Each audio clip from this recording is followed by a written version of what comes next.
చెప్పే అవకాశం ఇది. తెలుగు జాతి ప్రగతిని ఎవరు అడ్డుకోలేరు అని ఘంటాపథంగా ప్రకటించే అవకాశం ఇది. కనీసం ఈ రోజైనా ఆ 11 మంది వస్తారని ఆశించాను. ఈ తీర్మానం బలపరిచి తమ తప్పులను పశ్చాత్తాపడతారనుకున్నాను. కానీ చేసిన తప్పులను సభాముఖంగా ఒప్పుకునే ధైర్యం కానీ నిజాయితీ కానీ వారికి లేవని నాకు అర్థమైపోయింది. రైతన్నల ఉసురు తగిలిన తర్వాత కూడా గుణపాఠం నేర్చుకునే ఉద్దేశం వారికి లేదనిపిస్తుంది. ఇది వారికి విజ్ఞతగా వదిలేద్దాం. సభ్యులంతా ఈనాటి సమావేశానికి ప్రాముఖ్యతను అర్థం చేసుకొని అర్థవంతంగా నిర్మాణాత్మకంగా చర్చల్లో పాల్గొని ఈ అవకాశాన్ని సద్వినియోగం చేసుకుంటారని చెప్పి నేను ఆశిస్తున్నాను. ఆంధ్రప్రదేశ్ రాష్ట్ర సిరి సంపదలతో ఆరోగ్యంతో ఆనందంతో విలసిల్లేలా సుస్థిర మార్గాన్ని ఖరారు చేసినందుకు తెలుగు జాతికి ఈనాటి సమావేశాన్ని చిరకాలం గుర్తుండిపోతుంది.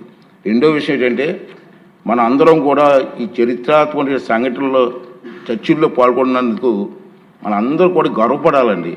చరిత్రలో మనందరం మిగిలిపోతాం. చాలా ఇంపార్టెంట్. ఆ రాబోయే తరాల వారికి కూడా ఈ సభ ఇటువంటి మంచి తీర్మానం చేస్తుందని చెప్పుకునే పరిస్థితి మనకు కల్పించింది. ఈయనందరూ కూడా అర్థవంతంగా చర్చలు పాల్గొని మరి వీరందరికీ సహకరిస్తారని ఆశిస్తూ ఇప్పుడు గౌరవ ముఖ్యమంత్రి గారు ప్రభుత్వ తీర్మానాన్ని ప్రవేశపెడతారు.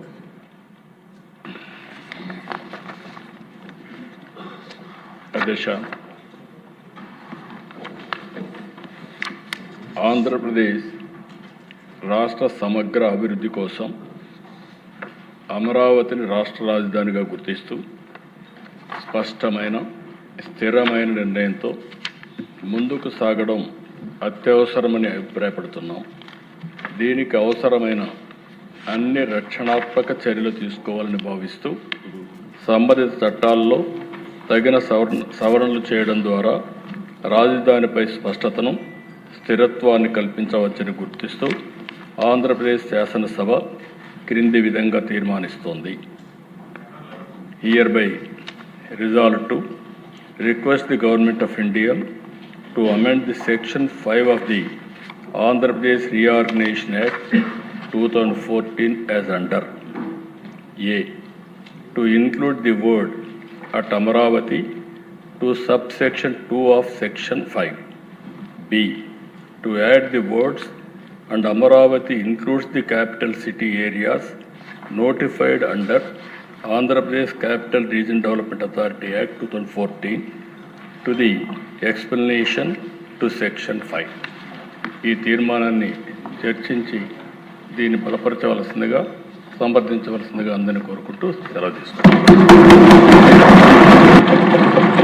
ముందుగా